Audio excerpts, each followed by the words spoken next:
Welcome to the Infinite Wealth Podcast. I'm Cameron Christiansen, along with our co-host Anthony Faso. We just wrapped up our interview with Mr. Ben Fraser with Aspen Funds. Anthony, what's a takeaway or two you had? We've talked very little about oil and gas on here, and in We part have. because Ben was even open, there's some bad actors in there, and so we've been a little cautious.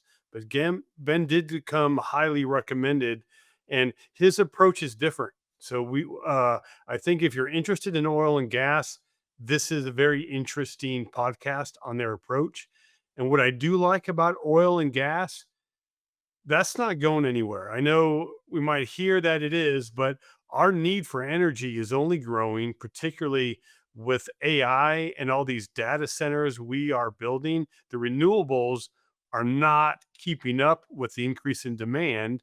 And I do think that this is a unique asset class that I think someone should at least evaluate whether that should be part of their portfolio or not. Cam, what takeaways did you have? Yeah, one of the stats he shared just on that is that, man, by 2030, he said there's going to be a 7 million barrel shortfall between supply and demand. I thought very interesting.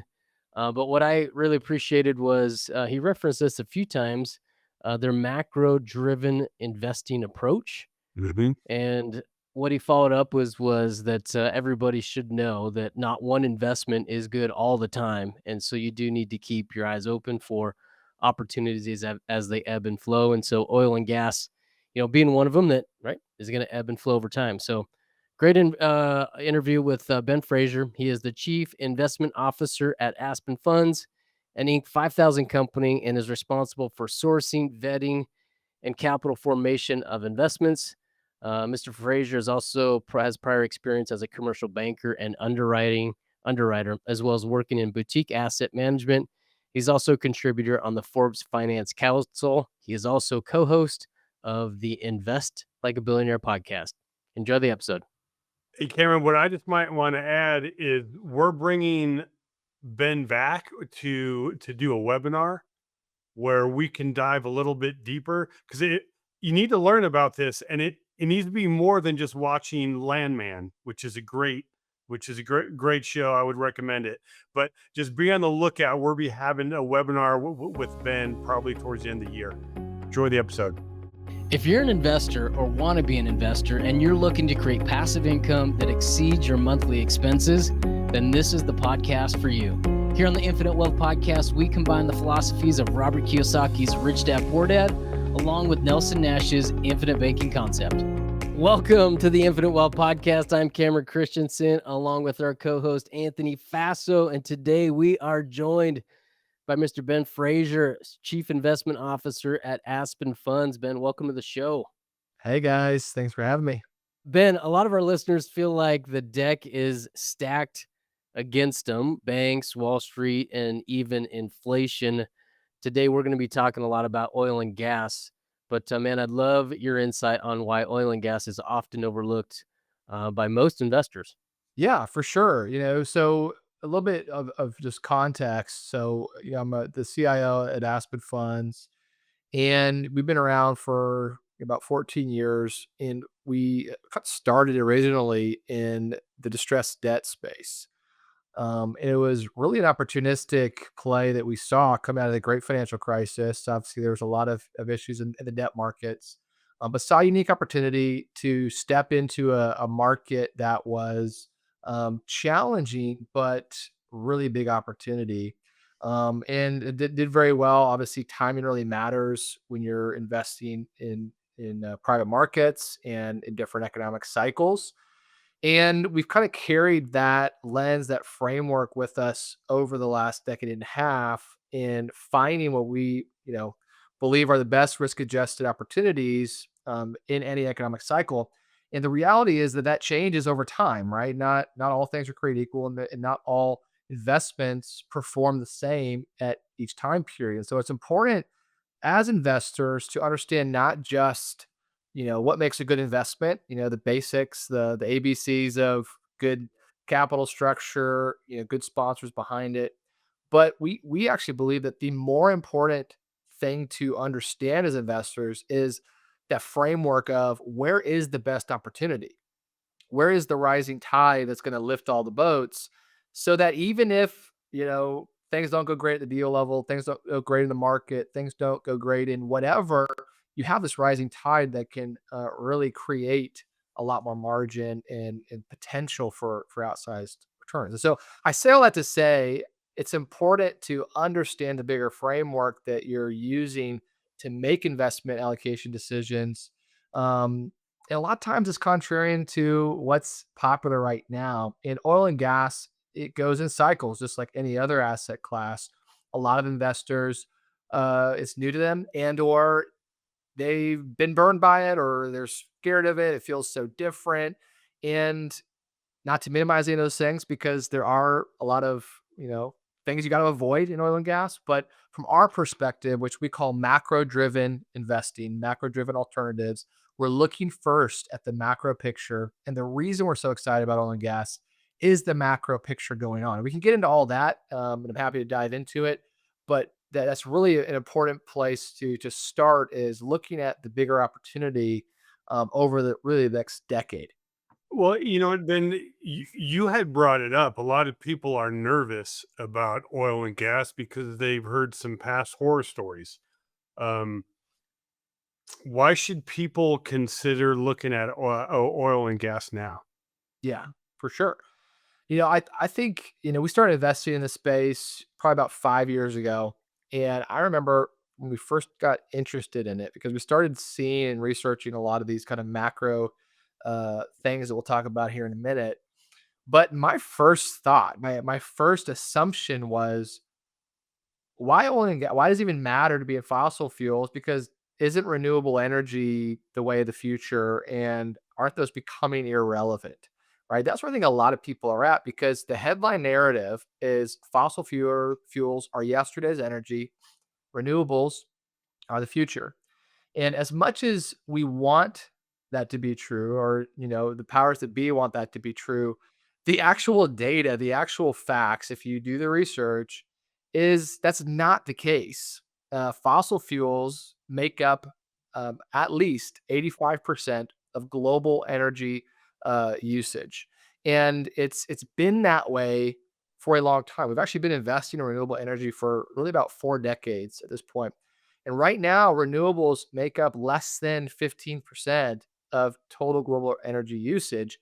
And it's not rapidly changing. And so this idea that we're at this inflection point and renewables are about to take off, um, it's a little bit pie in the sky. It's a little bit, uh, you know, holding out hope that we can make this big transition, but there's significant barriers for that to happen. And the most simplest way to say it is, petroleum is the most energy dense, easily transportable, abundant resource that we've ever discovered for energy in the history of the world. And renewable energies, as much as we want them, I'm a big believer in renewable. I want renewable energy to be a real thing, but it just doesn't compare. And there's so many limiting factors that we can get into. And so the reason I say all that is it's important to understand where we're at. And the headline narratives are very different than the underlying fundamentals. And so the reality is we're going to need fossil fuels for at least the next 3 decades, the next 30 years at a minimum, before there's a significant transition. And the kind of other side of this, because of the headline narrative being what it is, where fossil fuels are bad, renewables are good, there's been a significant pullback of development into fossil fuels. Well, Mhm. why does this matter? Well, what's really interesting about fossil fuels and just energy in general, is it's a naturally depleting resource, right? I've come from more the real estate background. In real estate, it's a naturally appreciating asset, meaning the value goes up over time, longer you hold it. That's just been the case of real estate for the past 100 years. Uh, Fossil fuels are the opposite. It's a fixed amount of resource with, fixed amount of reserves in the hole in the ground that you drilled. And as you pull it out through production, that depletes, it reduces the remaining amount in that well. So you naturally have to drill more. You naturally have to do more exploration to increase or just even maintain production. And every year we deplete about 2 to 5% of our current production through just natural production of what we have in the ground. So if we're not investing into new exploration, new drilling, we are reducing the future supply, right? That's just a natural consequence of that. And we've seen a reduction of investment of over 50%, 50% over the last 10 years into new drilling. So it hasn't become this big issue now because a lot of the supply we're seeing now and the increase in supply is from all the wells that were drilled a long time ago that are coming online and peaking production. But it's a ceiling that will not increase unless um, we see a big resurgence back into drilling. So you kind of have the supply and demand are always these competing forces, and in the short term, demand has been softer because the excess capacity that's generally driven from China and other large importers of fossil fuels has been slower because of their economic growth. We're seeing supply and demand be somewhat at equilibrium. But if you look at any forecast, and I've all the data to support all this, and happy to share with anyone who wants, but most estimates are showing significant declines of supply in the next really 10 years. And demand, even the most conservative, renewable energy leaning agencies that you can look at, if they're being realistic, and most of them have to have some level of realism in there, the most conservative estimates show that demand will at least be flat. But most people think demand is going to actually increase because of population growth and of energy consumption, i.e., data centers and AI, all those other things that are creating a huge amount of energy need. And a lot of these big energy capital allocators, JP Morgan's one of them, they're estimating by just 2030, 5 years from now, we're going to have a 7 million barrel per day shortfall of oil, in a gap between the supply and the demand, that we can't just fix overnight because supply, it's it's very inelastic. It takes a long time to get the capital, the permitting, the drilling, the production, the transportation, all lined up for new production. So long-winded answer, but again, a lot of context for why we're excited about it. Ben, you've mentioned macro-driven investing a few times now. Would you mind kind of digging into that and defining that for our audience? Yeah, totally. It's our own phrase we came up with, so I don't expect anyone to know what it means right off the bat. But the idea is going back to what I said at the beginning, is it's important to understand the macroeconomic environment that we're in. A lot of people intuitively understand that there's better times to invest in certain asset classes than others, right? And so some simple examples are, my father and my partner's background, Bob Fraser, was in tech before he came into investing about 25 years ago. And it was a really good time to be investing in a tech business and the internet business in the 90s. And, he did that. It was a really bad time to be doing that business in the early 2000s, the tech wreck, right? It was a really good time to be, selling, single family real estate in 2007.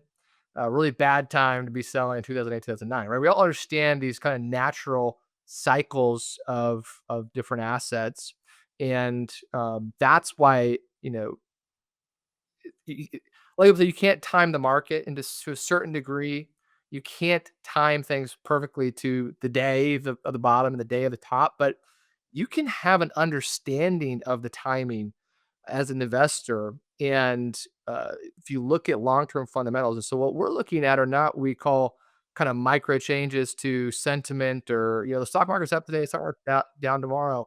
What we're talking about are macro driven, so long-term fundamentals, looking like at things I said, the supply and the demand. You can see directionally where things are going, and make pretty strong arguments, in cases for certain things based off that data that is, the important drivers of these things. So that's why we use that. We want to look at where's the next opportunities, the best opportunities of the next 10 years. We want to look at a longer term, time frame, because we know that, hey, at some point we're going to be right over this time frame based off the fundamentals that we're seeing here. And as investors, certain asset classes will perform better than others, given where we're at in that cycle. Ben, let's talk about Aspen's oil and gas fund. Can you kind of explain the big picture? For sure. And going back to the question you asked a minute ago, Anthony, what are ways that people can get burned, or what are things that people got to avoid in this space? Because I think this is, talk about all the big picture, the reason why we're excited. We're very bullish on fossil fuel energy for the next decade plus. But and there's a big but with an asterisk. You've got to do it the right way. And this is, when we started getting into the space and started doing the research, started doing the due diligence and finding the right strategy, the right partners to invest with, we started to see some very interesting stuff. And, I don't want to say there's a lot of bad actors in the space, though there definitely are. There are definitely a lot of incompetent actors at best. I'll say that. And in a lot of times they prey on investors that get really excited about the things I'm saying about the macro and about the thesis for why we think oil is going to be a strong investment asset. But they prey on that with inexperience and people that are excited about it but don't know what to look at, what to look for.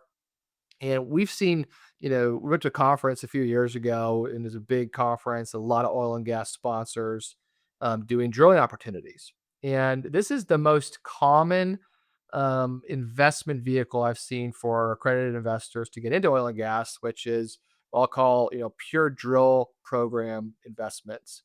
And it's something to the effect of, hey, you know, we think there's oil in this basin, and wherever it's at, we're gonna go drill a couple wells, and we'll see what the performance is. We think it's gonna be awesome. You get all these returns.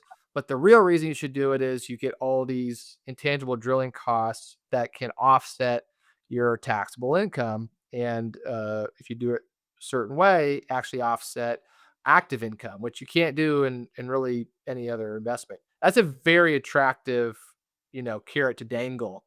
And so it's attracted a lot of capital into these drilling programs, and some of them work really well. So I don't want to minimize that it can go really well. But as we started digging in some of these big sponsors that are promoting these and looking at the track record, the variance of return is astronomical, right? And if you look at the best performing deals, they're sky high returns.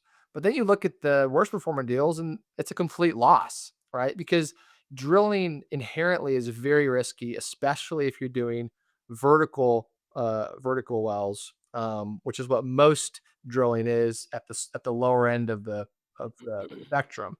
It's very risky because you're going straight down, usually a mile, sometimes 2 miles, and you hope that you hit oil somewhere along the way, but you only have one spot that you picked. You go straight down. So the newer technologies was called horizontal drilling. All the big boys are now doing horizontal drilling, which is you pick a point, start going down, and then at a certain point you curve about 90 degrees, and you can go a mile. So now they're going 2 miles, and now proposals go 3 mile horizontally, and you can basically just drill this as far as you need horizontal until you hit the basin. And it's the technology has been very instrumental in expanding our production significantly, along with other technology like fracking.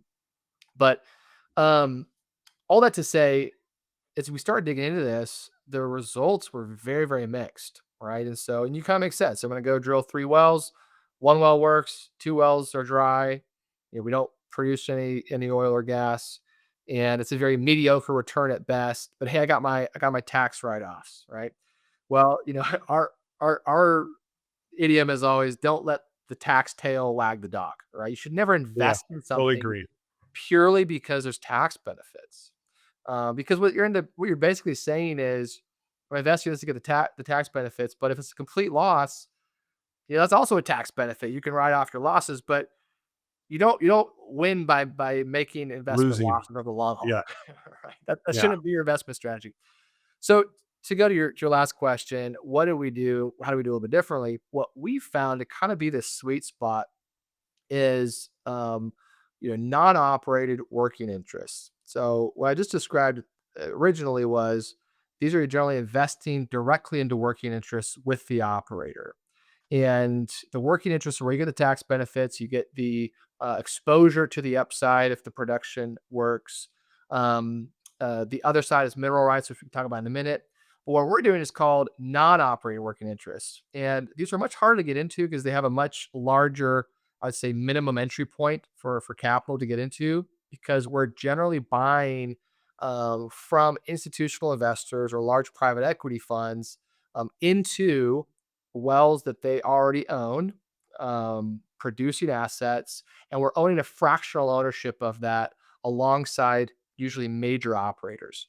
So a great example is one of the assets that we purchased, recently. That's very similar to the other assets in our portfolio. Is we go and buy fractional interests in, say, 100 wells in in certain basins, and we have 8 different operators that are operating these 100 wells. Um, 6 of the 8 are publicly traded companies with, big names, as been around a long time, great track record, and they're all doing the horizontal drilling. And you're stepping in day one into cash flowing assets. You're actually buying producing assets called PDP, proven developed producing assets. And by doing that, you are buying a cash flow stream.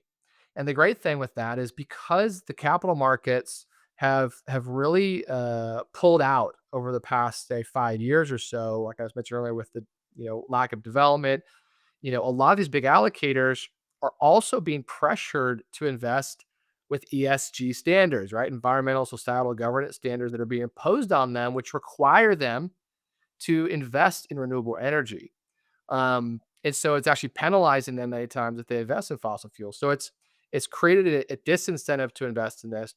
So what that means is we can go and buy these producing assets at incredible cash on cash returns, unlevered cash on cash returns of 15 to 20%.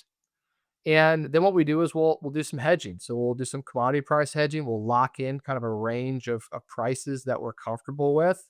And then we just cash flow that. And then we use that cash flow to go back into more drilling programs so we can layer in some of that additional upside through drilling.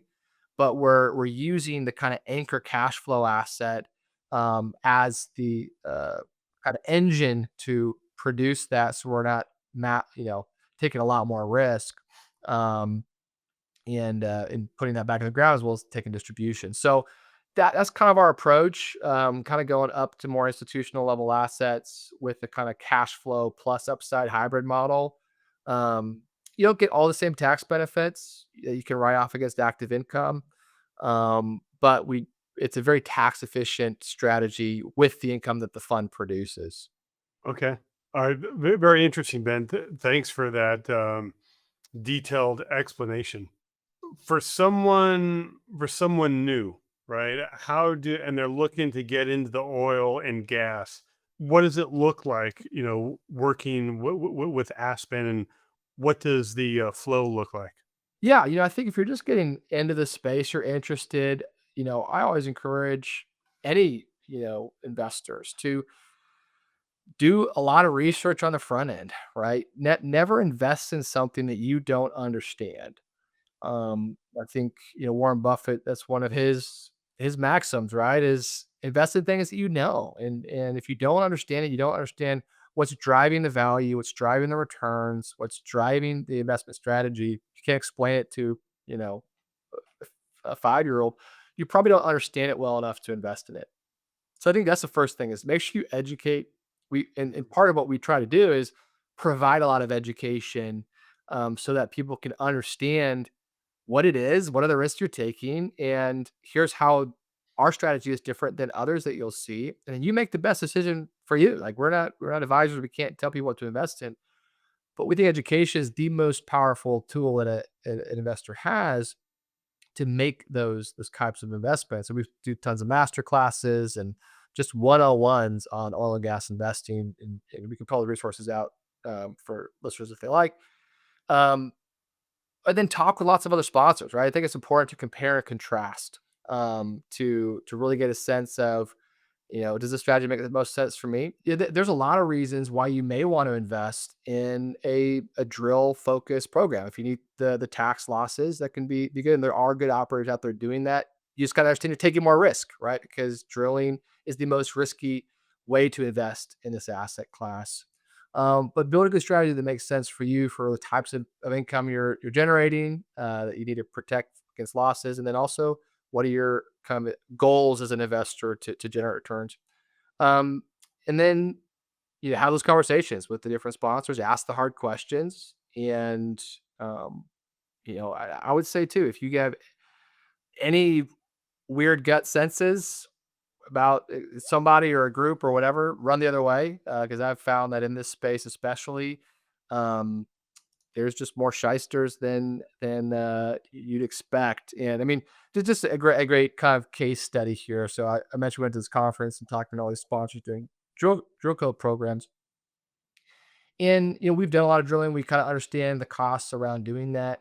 And as we're looking at one of the offerings that one of these groups was promoting, and I don't even know who it was. You know, we're not trying to badmouth anybody, but they were essentially marking up the cost of that drilling by 4x. So say the cost of drilling is $1 million. It's usually be less than that for a vertical well, but say around there. They were selling the investment they're doing a $4 million raise to do one drill, right? What one well. And so they're effectively marking up, the costs of these massively.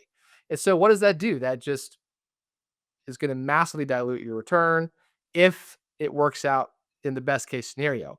If it is mediocre or worse, you're going to lose money in that scenario. So there's just stuff like that where it's over promising, under delivering, and um, you know doing unique things like that are borderline on shady. Ben, on that note, like if someone, let's say a naive investor like Cameron comes in, uh, naive, well, I'm just saying to oil and gas. Well, I'm with some other things as well, but particularly here, we're just naive about oil and gas. Just move on. Just move on. How do how do we know if this person's marking it up 4 times? And we mentioned earlier about some bad characters. How can an investor weed out those bad characters? Yeah, totally. Well, I think it's asking good questions, right? And if you don't understand something, just ask the questions until you do. And I think, I said a lot of information today, but I've been learning this for a while, and I just asked a lot of dumb questions till it all kind of made sense to me, right? I like to make things very simple in my mind so I can understand it. And I think that's very important, because what a lot of times will happen is, there's all this unique vernacular in oil and gas. There's all these kind of unique terms that are very different than other types of asset classes. So it just can be overwhelming very quickly, because you don't understand, you don't know what is, mineral interest versus, working interest mean, and, what are all these different terms that can come up for PDP versus PUDs. Um, and so I would say ask questions to understand, research to understand. And then if you're going to look at investing in something, any investment that you're going to be investing in should have a PPM, a private placement memorandum. If it doesn't, I would also run the other way, Run. because that means they're not doing things by the SEC.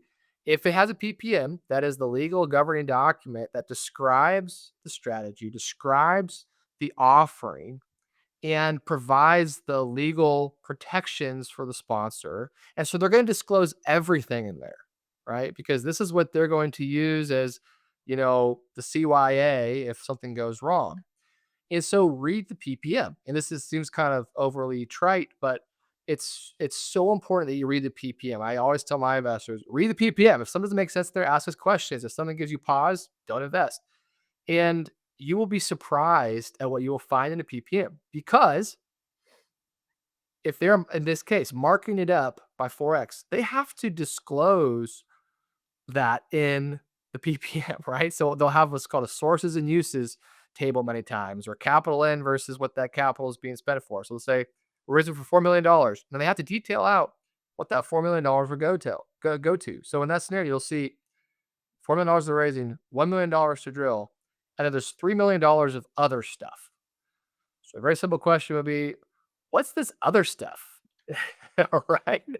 And does that other stuff make sense? And so you can actually get a lot of information by reading those just with a curious eye, and then asking questions that don't make sense, because they have to disclose everything in a PPM. To Ben, what I'm hearing, the importance of reading the legal document and asking the right questions. And I would say, if you're a listener, that may that may sound very overwhelming. I've seen those PPMs. They're not the easiest read, but we got a solution, right? And we got a podcast coming on this soon, but we've developed the Passive Income Lab that teaches you what questions to ask and how to use AI to help interpret those PPMs. So be on the lookout for the Passive Income Lab. But Ben, I think you're exactly right. We need to invest in what we know.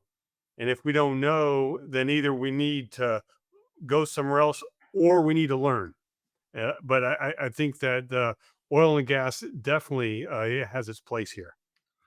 I love that you said that. I was actually going to suggest people use AI to review PPMs. You can upload PPM if you guys are building specific, bots to do that. That's all the better because it's going to be trained for these types of things. But you know, start your own bot that can, start to um, start to read these PPMs and just upload them there, and then ask questions of it. It's kind of crazy, right? I mean, one of the most, I think, blue oceans right now for AI is the legal landscape, right? Lawyer, if I was a lawyer right now, I would be shaking in my boots. I just saw a quote from the CEO of Goldman Sachs talk about AI. They just launched a new offering with a new prospectus, and he said what normally would take 6 weeks with dozens of highly paid lawyers and other staff to produce took AI a couple hours to write a prospectus, and got it to 95% done. We had our counsel, the internal Wow. counsel, review it, finish it up, send it off. That that's That's Goldman wild. Sachs talking about, right? That's I would be taking my boots if I was a lawyer. So all that to say, AI, I think, is going to be a great resource for things like this that are because it is a lot of legal mumbo jumbo. It's hard to sometimes interpret what does this section mean, or is this a relevant section? And you can ask these questions of it. And love that you guys are developing tools for investors. I've started seeing some of these AI tools for reading PPMs, and they're super helpful. They're helpful for me, right? I do PPMs all the time. Ben, I got a question. Is what should investors be looking for in a fund, or maybe what's a question or two they can ask an operator before they write a check? Yeah, that's great. Well, glad you asked that because we have a book coming out called "Invest Like a Billionaire." Get your copy now, and we have several chapters dedicated to one, how to select an operator, how to read a PPM, how to review a pro forma, all the red flags that you should watch out for of what sponsors say. I won't get all that around. We're kind of coming to a time here, but there's so many things that we put in this book that I think will be a really helpful how to and just a blueprint for what you can do as an investor. But at the end of the day, the key things I want to look for are one, can I explain the strategy very simply and does it make sense to me? Right. This is where I think a lot of accredited investors don't give themselves enough credit that if you are accredited, you're smart, right? You're smart enough to become accredited. You're smart enough to have a gut check on if an investment makes sense or not, and trust your gut. Listen to your gut. It can tell you a lot. Two is I want to see alignment of interest. I want to see skin in the game. There's a lot of things we talk about in the book that show some things that would be yellow flags if they're not doing these, or green flags if they are doing certain things. And then your track record, right? This is always comes up. It's very, very important. But understanding how to look at a track record, the things to ask for when looking at have they done similar strategies, in the similar asset, in similar markets, with a similar business plan, right? And what were the results of those? I think one of the most powerful questions to ask in a sponsor is, tell me about a deal that didn't go as you expected it and what you guys did to handle that. Because if you're a sponsor who's been around for any length of time, which you generally want to be an investor and sponsor who's been around a little longer, they've had things that didn't go according to plan. That's just part of life and part of investing. And so that question opens up the conversation of, tell me about it when it didn't go right and what did you guys do? And you want to hear, hey, we did X, Y, and Z to do everything we could to change the business plan. We pivoted these things. We immediately communicated to our investors what was happening. We took all the questions. We, did very detailed reports. We leaned in versus leaning away or head in the sand mode. We, you know, all these things that you want to see when they're doing it. And then, hey, it didn't turn out the way we hoped, but we at least returned capital back and got a little profit.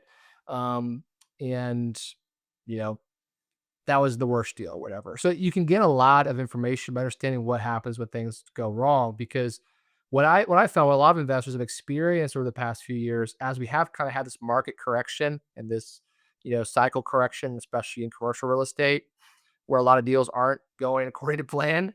Um, the sponsors that are doing things right, they're rising to the top because they're leaning in right now. They're communicating well. They're giving investors the information that they need versus the ones that are hiding things, pointing the finger at other, factors.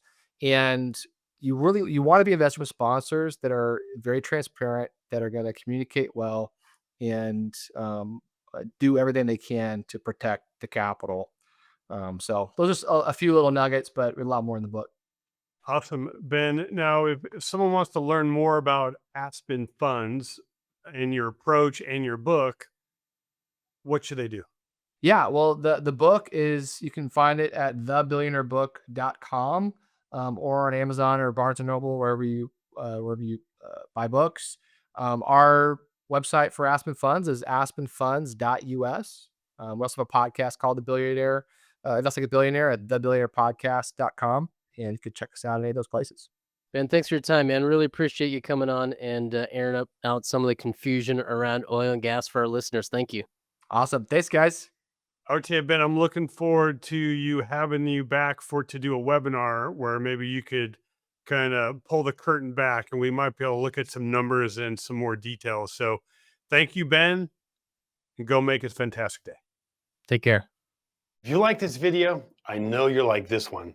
And if you want to learn how investors use infinite banking to increase their returns and lower their taxes, check this out. And if you have some questions and want to see if infinite banking is for you, hop on a discovery call with us. Link for that will be in the description.